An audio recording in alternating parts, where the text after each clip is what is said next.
Hmm, Assalamualaikum warahmatullahi wabarakatuh. Selamat pagi semuanya. Mudah-mudahan dalam keadaan sehat walafiat ya. Nah, hari ini kita masuk ke materi yang selanjutnya, yaitu tentang tata nama senyawa Turner. Ya, tata nama senyawa Turner. Senyawa Turner sederhana itu meliputi ada asam, basa, garam. Ya, jadi asam, basa, garam itu adalah tiga kelompok senyawa yang saling terkait satu dengan yang lainnya. Jadi kita dalam membahas tata nama senyawa Turner di sini, kita akan membahas bagaimana cara penamaan senyawa asam dan juga basa. Karena reaksi antara asam dengan basa itu menghasilkan garam, berarti kita juga akan membahas tentang tata nama senyawa garam. Jadi ada tiga tata nama senyawa Turner, yaitu senyawa asam, basa, dan juga garam. Nah, pertama sekali kita akan membahas tentang tata nama senyawa asam. Ya, perhatikan. Rumus asam itu terdiri atas atom hidrogen ya. Jadi kalau misalnya ada H, itu pasti bisa dipastikan dia merupakan senyawa asam dan letaknya di depan atau dapat dianggap sebagai ion H positif ya. Dan suatu anion yang disebut dengan sisa asam. Jadi H positif bereaksi dengan satu anion itu disebut dengan anion yang sisa asam ya. Nah, tetapi perlu diingat bahwa asam adalah senyawa kovalen, bukan senyawa ion. Ya, ingat, asam adalah senyawa kovalen, bukan senyawa ion. Nah, nama anion itu nama sisa asam sama dengan asam yang bersangkutan tanpa ada kata asamnya. Ya, saya ulangi, nama anion sisa asam sama dengan asam yang bersangkutan tanpa kata asam.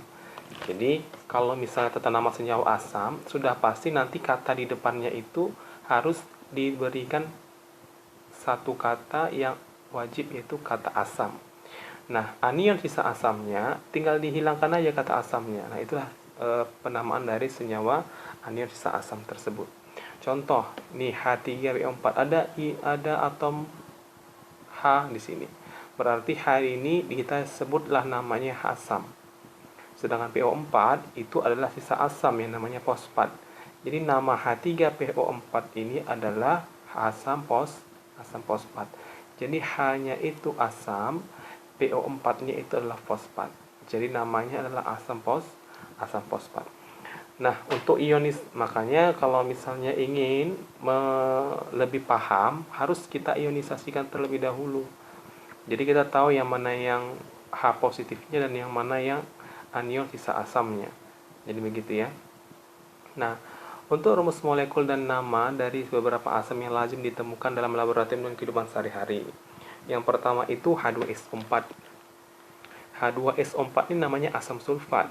Ada H di sini dan ada SO4 di sini, asam sulfat. Nah, asam sulfat itu kegunaannya untuk pengisi air baterai itu dalam aki ya, H2SO4. Kemudian ada HNO3, ada H di depannya, ini hanya ada asam. Kemudian NO3 itu namanya nitrat, makanya di sini disebut dengan asam nitrat. Kemudian ada H3PO4 tadi seperti atas ya, asam fosfat.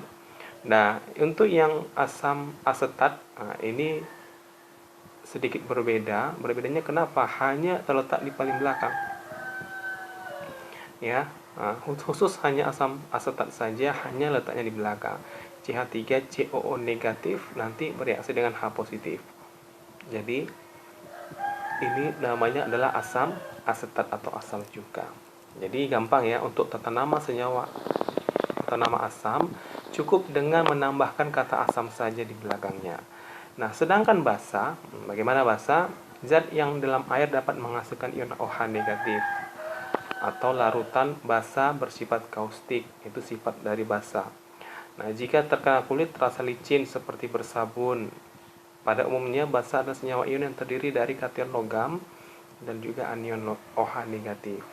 Jadi nama senyawa asam basa dengan nama katanya yang diikuti kata hidroksida. Nah, kalau tadi H positif, untuk dia tata nama asam, H positif itu dibaca dengan asam. Kalau dia tata nama senyawa basa, OH negatifnya yang menghasilkan OH negatif di dalam air tadi, itu dibaca dengan hidroksida. Makanya, tapi penamaan itu letaknya di belakang. Karena OH negatif itu kan letaknya di belakang. Nah, jadi untuk tata nama senyawa basa atau tata nama basa, maka nanti semuanya akan diakhiri dengan hidroksida. Contohnya ini, Na positif dengan OH negatif, ya. Kita indikasikan Na adalah logam dan OH negatif adalah hidroksida. Jadi namanya ini Na adalah natrium, OH negatif hidroksida. Jadi namanya natrium hidroksida. Nah, ini Ca kalsium. Kemudian ada OH negatif. Nah, namanya kalsium hidroksida. Al aluminium, aluminium hidroksida. Cu, karena Cu-nya itu positif 2 atau tembaga 2, maka namanya tembaga 2. Kemudian ada OH hidroksida. Jadi seperti itu cara penamaan tata nama senyawa basa. Kemudian BaOH 2 kali berarti barium hidroksida. Yang jelas kalau misalnya di belakangnya ada OH negatifnya semua, maka itulah disebut dengan hidroksida katanya. Kemudian di depannya misalnya logam, maka sebutkan logamnya sesuai dengan aturan penamaan logam-logam. Kalau Al ya aluminium, jadi namanya aluminium hidroksida dan seterusnya. Nah, jadi yang ketiga bagaimana dengan tata nama senyawa garam, ya kan? Tata nama garam. Jadi garam adalah senyawa ion yang terdiri dari kation asam dan juga basa.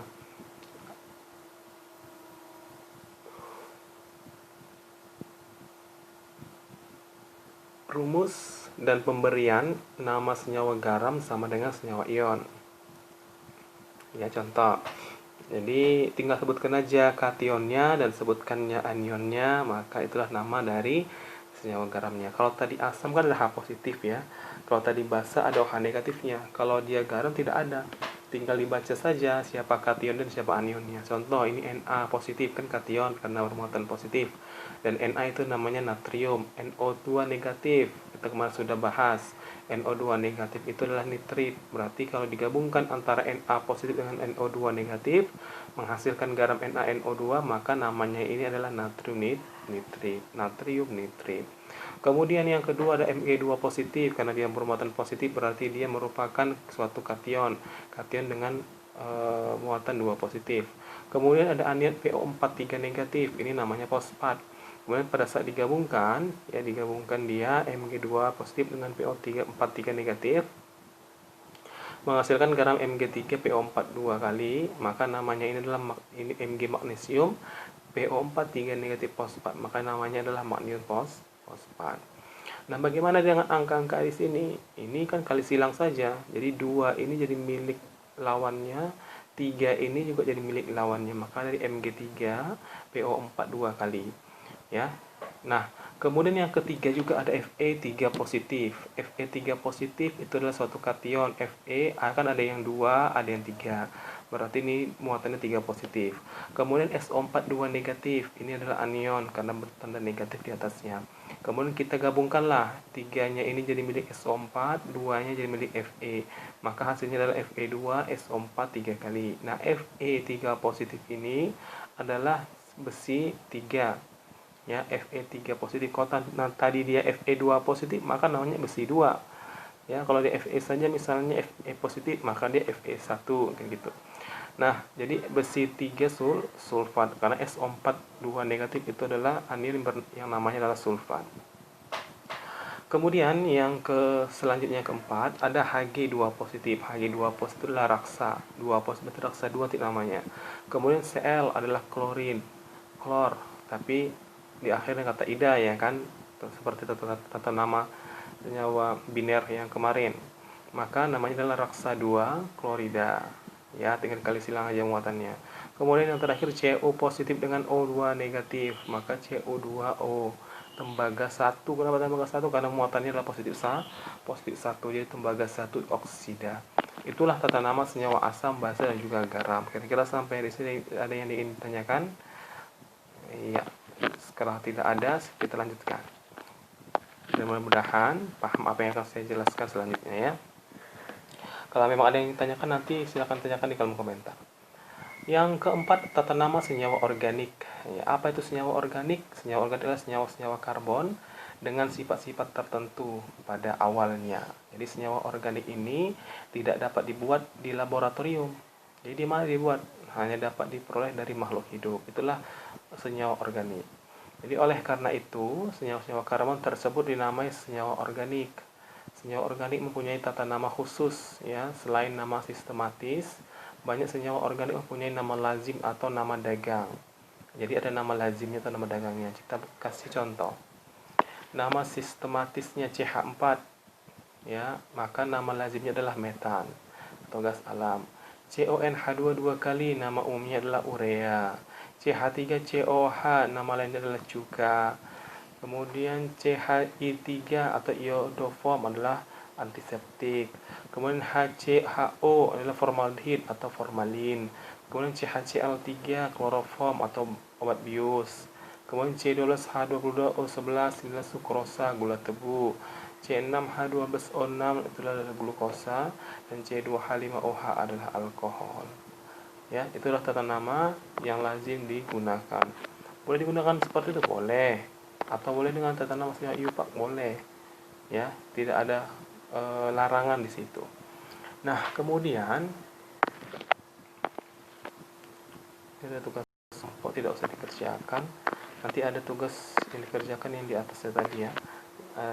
Soal latihan 31 kalau nggak salah saya. Nah, sekarang kita masuk ke persamaan reaksi. Mudah-mudahan sampai di sini tadi paham, ya. Nah, untuk persamaan reaksi ini menggambarkan adalah reaksi kimia, ya, yang terdiri atas rumus kimia, zat-zat bereaksi dan juga jumlah-jumlah zat-zat bereaksi dan juga zat-zat hasil reaksi disertai dengan koefisien dan fase masing-masing. Ya.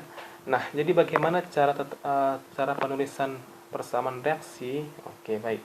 Yang pertama, reaksi kimia ini mengubah zat-zat asalnya yaitu reaksi menjadi produk, ya. Reaksi kimia itu ada reaktan dan ada produk, atau ada reaksi dan ada produk, itu sudah pasti, ya. Nah, seperti yang dikatakan Dalton, jenis dan jumlah atom yang terlibat dalam reaksi tidak berubah, tetapi ikatan kimianya yang berubah. Jadi atomnya kalau misalnya di sebelah kiri itu atau di reaktannya atau di reaksinya ada atom H, maka di hasil reaksinya atau produknya pasti ada atom H-nya juga. Ya, hanya saja entah dia di sebelah kiri H2, di sebelah kanan jadi H saja, ya kita itu lain cerita. Ya, jadi perbedaan ikatannya saja. Tapi di sini kalau ada atom H sebelah kiri, maka sebelah kanan juga ada atom H-nya dan juga yang lainnya. Nah, ikatan kimia dalam reaksi diputuskan dan terbentuk ikatan baru dalam produknya. Atom-atom ditata ulang membentuk produk reaksi. Nah, perubahan yang terjadi dapat dipaparkan dengan menggunakan rumus kimia zat-zat yang terlibat dalam reaksi. Nah, bagaimana cara pemaparan persamaan reaksi? Yang hal-hal yang digambarkan dalam persamaan reaksi adalah rumus kimia zat-zat reaksi di sebelah kiri anak panah dan zat-zat hasil reaksi produk di sebelah kanan anak panah. Jadi anak panahnya kan seperti ini contohnya, selalu mengarahnya ke kanan, ya kan? Jadi yang sebelah kiri itu adalah reaksi, zat reaksi atau yang bereaksi, sedangkan yang sebelah kanan itu adalah zat-zat produk atau hasil dari reaksi. Nah, anak panah dibaca yang artinya membentuk atau bereaksi menjadi. Jadi jangan ditambah anak panah, ya, dalam suatu reaksi kimia, ya. Kalau anak panah itu dibaca membentuk, ya, atau bereaksi menjadi. Jadi jangan dibacakan anak panah, gitu, salah. Wujud atau keadaan zat-zat reaksi dan hasil dari reaksi ada 4 macam. Ada gas G, ada cairan liquid yang simbolnya L kecil, dan ada zat padat atau solid yang simbolnya S, dan juga larutan aqueous yang simbolnya AQ. Jadi bilangan yang mendahului rumus kimia zat-zat dalam persamaan reaksi disebut koefisien reaksi. Jadi kalau misalnya ada angka di depannya dari suatu senyawa atau atom seperti ini, maka angka ini disebut dengan koefisien. koefisien reaksi diberikan untuk menyetarakan atom-atom sebelum dan sesudah reaksi. Nah, selain untuk penyetaraan persamaan reaksi, koefisien reaksi menyatakan perbandingan paling sederhana dari partikel zat yang terlibat dalam reaksi. Contoh ya, reaksi antara gas hidrogen dengan gas oksigen membentuk air.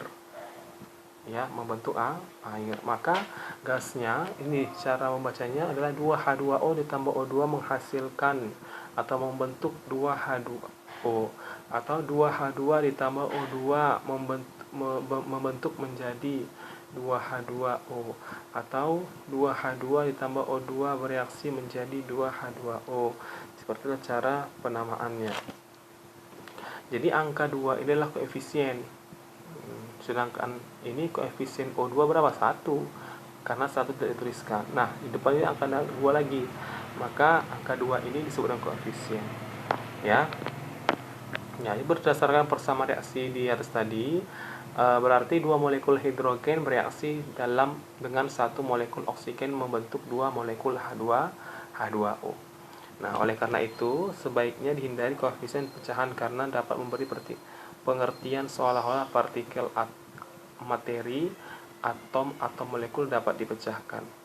Nah, penulisan persamaan reaksi dapat dilakukan dalam 2 langkah sebagai berikut. Yang pertama, menuliskan rumus kimia zat-zat reaksi dan produk lengkap dengan keterangan dan wujudnya. Kemudian yang kedua, sepenyetaraan yang memberi koefisien yang sesuai sehingga jumlah atom ruas kiri dan sama dengan jumlah atom ruas kanan. Nah, kita sekarang masuk ke contoh yang terakhir. Tuliskan dan setarakan persamaan reaksi antara logam aluminium yang bereaksi dengan larutan asam sulfat membentuk larutan aluminium sulfat dan gas hidrogen. Tentukan dan setarakan persamaan reaksi. Jadi yang pertama, tentukan aja. Ini kan reaksinya HAl dengan H2O. Kemudian ada anak panah. Ya kan? Al2SO4 3 kali tambah H2. Nah, jadi penulisan persamaan reaksinya itu seperti ini. Al solid ya, karena logam kan. Reaksi antara logam aluminium yang bereaksi dengan larutan asam sulfat berarti H2SO4 larutan ya AQ. Ya, berarti Al solid ditambah H2SO4 AQ membentuk larutan. Nah, larutan berarti AQ nanti dia. Aluminium sulfat dan juga gas hidrogen. Aluminium sulfat Al2SO4 3 kali dan juga gas hidrogen H2. Gas hidrogen itu tidak bisa berdiri sendiri ya. Dia harus dalam bentuk ada 2 atomnya. Nah, jumlah atom di ruas kiri Al ada 1. Sedangkan jumlah ruas atom yang di sebelah kanan, maksudnya kiri ini adalah kiri dari anak panah ya. Dan kanan inilah kanan dari anak panah. Nah, ternyata reaksi ini belum setara, maka harus kita setarakan. Bagaimana cara mengetahui apakah reaksi ini sudah setara atau belum? Dengan cara melihat jumlah atomnya masing-masing. Tengok di sini. Al sih cuma 1. Sedangkan di kanan ada Al2, berarti ini dari 2. Kan sudah beda itu, kiri sama kanan. Yang sebelah kiri 1, yang sebelah kanan 2. Kemudian hanya sebelah kiri ada 2. Sebelah kanan hanya ada 2. Oke, sudah setara, boleh. S-nya sebelah kiri ada 1. Ya kan? Sebelah kanan S-nya ada 3 kali 1. Udah beda lagi. O-nya lagi yang lebih parah ini, O-nya sebelah kiri ada 4. Sedangkan sebelah kanan 4 kali 3 12. Jadi yang sama itu hanya atom hanya saja. Yang lainnya masih berbeda, berarti belum setara. Itu intinya. Nah, bagaimana caranya supaya reaksi tersebut setara? Yang pertama atau langkah yang kedua, meletakkan koefisien 2 di depan Al sehingga jumlah atom Al di ruas kiri menjadi 1 kali 2 sama dengan 2 buah aluminium. Ya, setara dengan jumlah aluminium di ruas K.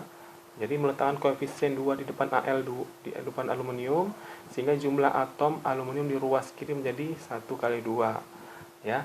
Jadi terkalikan dia. Kemudian meletakkan koefisien 3 di depan H2SO4 nih. Pertama tadi letakkan 2 dulu. Kalau kita letakkan 2 di sini maka jumlahnya sudah sama ya kan, sama-sama 2. Kemudian kita letakkan 3 di depan H2SO4. Nah, sekarang hanya ada berapa jadinya? Ada 3 kali 2, ada 6. Sebelah kanan juga 3 kali 2, ada 6. Ya kan? Kenapa? Karena juga sudah ditambahkan 3 jadinya sini, ya kan? Nah, meletakkan koefisien 3 di depan H katanya, sehingga jumlah atom H ruas kanan menjadi 6. Ya, benar. Setelah tadi angka 3 ditambahkan di depannya ini, maka S-nya kan jadi 3 juga ya. Nah, perhatikan ya. Angka yang bertindak sebagai koefisien, ya, ini 3 ini koefisien, 2 ini koefisien. Pokoknya angka yang di depan yang besar dia, di depan suatu senyawa itu disebut dengan koefisien. Sedangkan angka yang kecil yang di bawah itu adalah indeks. Nah, kalau misalnya ada angka yang di depan, kok misalnya ada angka di depan ini, angka 3, maka angka 3 ini adalah milik dari semua senyawa atau atom-atom yang ada di belakangnya. Jadi 3 ini milik si H juga, 3 ini milik si S, 3 ini juga milik si O. Tapi kalau misalnya dia indeks letak di bawah, maka angka yang di bawah ini hanya milik atom yang di depannya. Nah, angka 2 ini hanya milik H saja, dia bukan milik si S. Ya, S ini hanya ada 1, ya kan? Nah, O ini 4 ini milik si O. Jadi seperti itu. Nah, kalau misalnya ada angka di indeksnya, ada angka juga di koefisiennya, maka dia dikalikan. 3 dikali 2, maka hanya ada 6. 3 dikali 4, maka O-nya ada 12.